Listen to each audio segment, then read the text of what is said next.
Should you use AI tools for blogging? The fact is, tools like ChatGPT are incredibly powerful. And if you use the right prompts and if you use them correctly, they're a real time saver. In this video, I'm going to walk through how you can use tools like ChatGPT, as well as your basic standard keyword research tools, to come up with, iterate, write, and publish blog posts much faster. My name is Brian Collins, and I've been fascinated by AI tools since ChatGPT hit the mainstream. So if you enjoy my walkthrough, hit thumbs up. And if you'd like to see more videos like this, don't forget to subscribe to the channel. Now let's dive in. Now, if you want to use ChatGPT for blogging, I recommend using the ChatGPT 4 model rather than 3.5.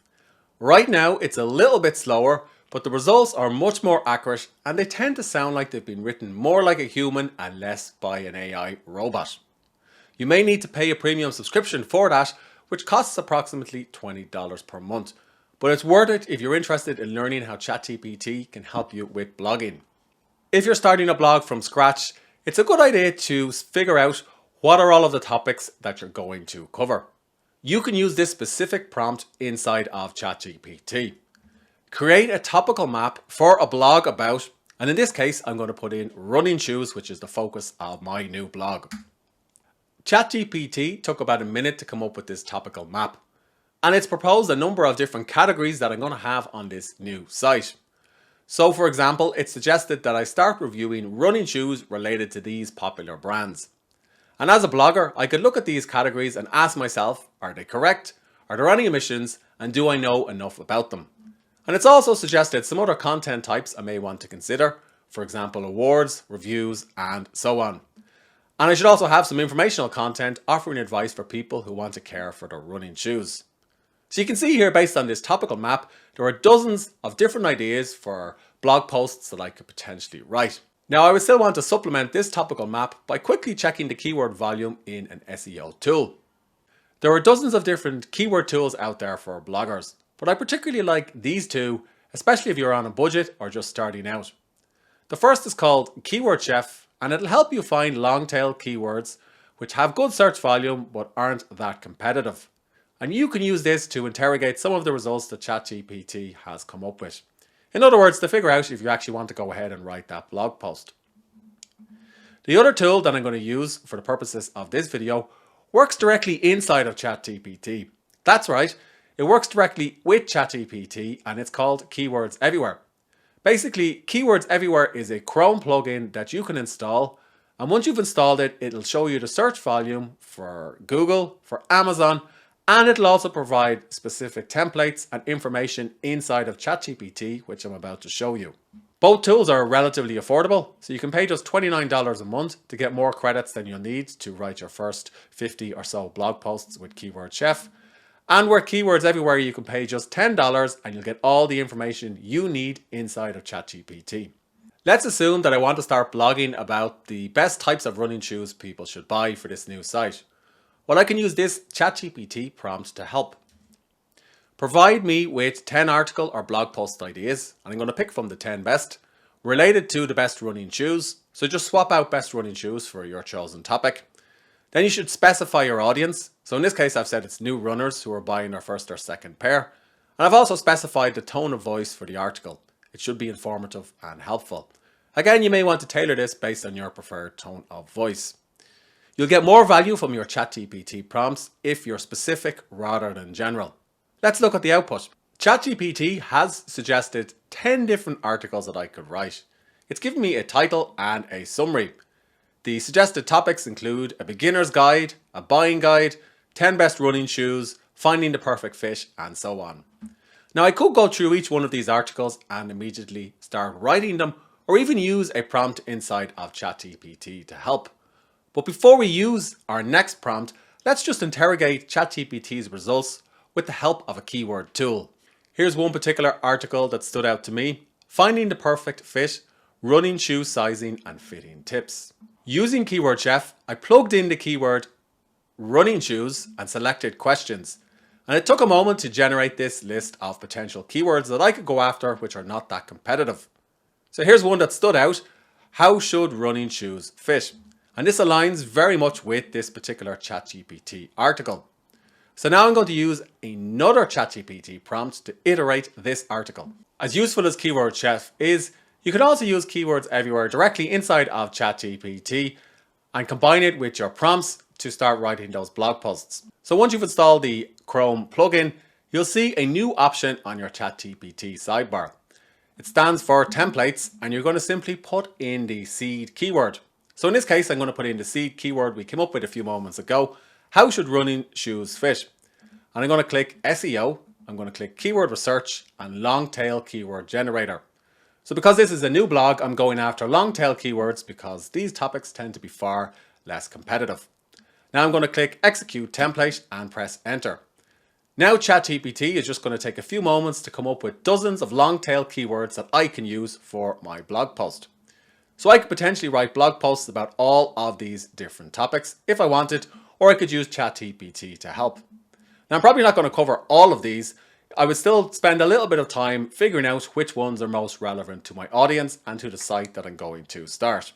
You can also use the Keywords Everywhere plugin to help with your topical map too. So again, you simply just click on templates, click on SEO, click on on-page optimization, and then select create silo structure. And now you're going to put in the primary topic for your site and then click execute template.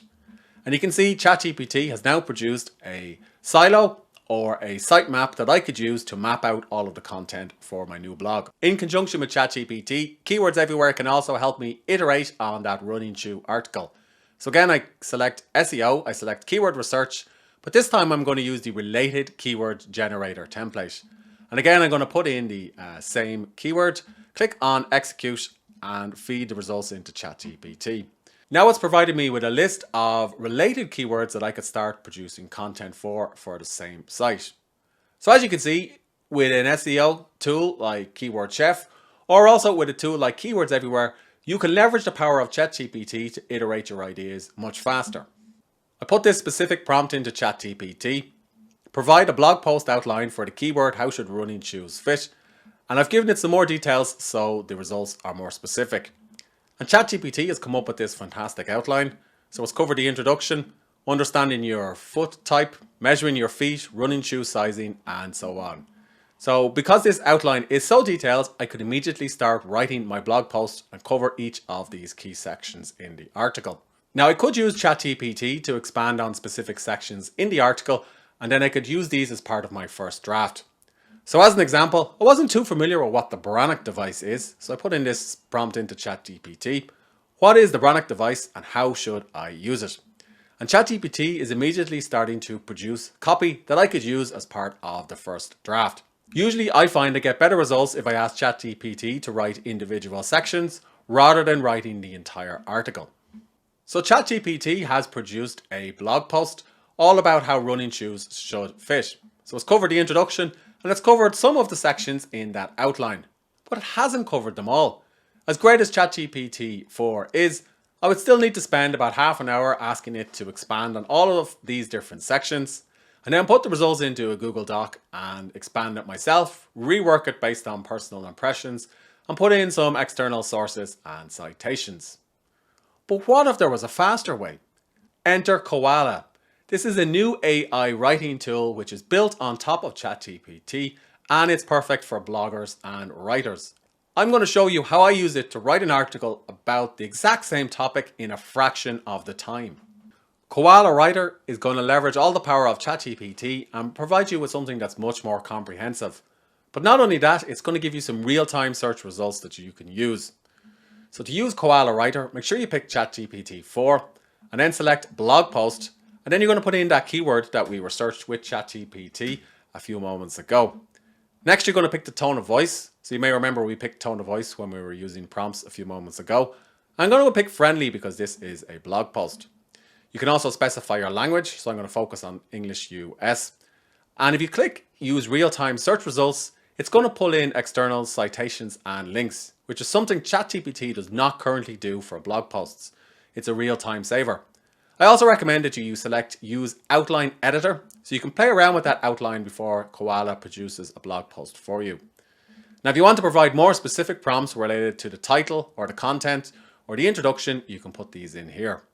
When you're done, just simply click create outline And you're going to get an outline of your blog post, much like the one that we saw in ChatGPT a few moments ago. And you can review this outline before you decide to generate your blog post. Koala has produced this outline for me, and it's covered pretty much the same topics that I got from ChatGPT. However, you'll notice that there's no information about the Brannock device. And personally, I thought this was quite good. So I'm actually going to add a section in about the Brannock device. How to use the Brannock device. Click OK. And now I'm going to drag this up to the relevant section in my outline. Now I'm going to select Write Article. And Koala Writer will take a few moments or perhaps a few minutes, depending on the length of the article, to generate a blog post for me. Koala Writer also has Koala Chat, which is the exact same as ChatGPT Chat. And you can use this to tidy up or to get any extra information you need for your blog posts and articles. So in this case, I've asked it to write 10 different headlines because I didn't like that original headline, and also an SEO meta description. And again, I've included the keyword. And now I can pick from these 10 different headlines, edit them, and also use this for my meta description for my site. So again, if you find any of these steps for writing a blog post a bit tedious, this is where ChatGPT or Koala Writer can save you a good bit of time. And you can, of course, just use the exact same prompt inside of ChatGPT if you like. Here's the article Koala has produced.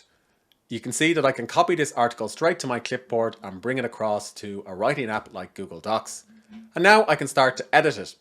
And unlike ChatGPT, it's 1,700 words long, so it's something that's much more usable, and I don't need to spend any more time inside of an AI tool inserting specific prompts. It's also got external links, so I would check each one of these external links, make sure they actually add value to the article, that I'm not linking to the same site more than once, and that they're actually relevant. Each of the sections has been written into, so I don't need to go back and ask ChatGPT to provide more information. And it's also included information that I provided as part of my outline. So here's that section about the Brannock device. And then if I scroll down, you can see that the article is relatively well organized. However, there are some errors. So for example, it says here section 7 followed by the H2. So I would need to copy edit this. And if I go through the article, you will also find that there's some filler. So I would want to go through the article as well and reduce filler sentences and perhaps shorten and condense it. And because I should know a bit about the topic, I would just check that everything is factually correct before I publish this on my site. So once I've done all of this inside of Google Docs, then I would use another AI writing tool to fix it. And it's one you've probably used. It's called Grammarly. And this is basically an AI-powered writing assistant, which will help me with rephrasing sentences and finding better words. So again, it's going to be a bit of a time saver during the editing process. So once I've rewritten, edited, and fact-checked the article, I'll use one last tool before publishing it. It's called Originality.AI, and it'll score an article for AI content. Now, it's still a new tool, so the results can be a little bit mixed, so I take it with a grain or a pinch of salt. But you can simply paste in your article, click Scan Now, and Originality will give it a score and highlight any sections that overuse AI content. As you can see here, there's one particular section that has a good bit of AI content, and that's highlighted in red. So that's towards the bottom of the article. So I may want to consider rewriting that particular section. And then finally, when I'm happy with the results, I'll probably source some original photographs that I'll take with my phone and publish it on my site. Do you want to see one more example, but this time a roundup of products? Well, let's go back to ChatGPT and pick out one of those informational keywords we found with the help of this AI tool and Keyword Chef. Running shoe insoles. So I could potentially produce an article about the best running shoe insoles that are available on Amazon. To be honest, not the most exciting article to write, but perhaps it's one I need on my site. So I'm going to take this keyword, I'm going to go over to Koala Writer, and this time I'm going to select Amazon Product Roundup, put in my target keyword, and make sure I've selected Amazon.com as my domain. Select 5 products, and I could put in my affiliate ID if I like, and add some additional prompts. But in this case, I'm just going to go ahead and click Create Outline. And Koala will take a moment to come up with 5 different products that it will write an article or blog post for me about. Koala Writer has come up with a fantastic product roundup, just under 1,700 words, and it's provided 5 different products that I could potentially feature in this article, all of which are available on Amazon. Now, I still want to read through the impressions that Koala Writer has pulled through and make sure that they're factually correct and accurate. And assuming that I've tried these running shoe insoles, I would also add my own personal impressions. And in case any sales copy has crept in, I would also strip that out. Now you'll notice it's also pulled through the images. I would not put the images directly into my blog post. Instead, I would use an official Amazon plugin because Amazon has some strict guidelines about their terms of service and how you can use imagery, particularly if you're in their associates program. However, this is a real time saver during the research process for writing a relatively dry and boring product roundup like this one. But I wouldn't publish it verbatim. I'm still fact checking everything in the article and putting in my own personal impressions. Now you may be wondering, should I actually publish AI content on my site? Well, here's what Google says. They will reward high quality AI content however it is produced. And that may be because Google has not one but 3 different AI tools, including Bard, in various states of production. Now, personally, I'm not publishing much AI content on my main site because I want to see what will happen over the next few weeks and months. However, I have started a smaller site where I am testing and iterating AI content based on the workflow that I've shown you there a few moments ago. And I am also using AI to help research topics, come up with article ideas and outlines, and then of course I will either write them myself or commission another writer to do it.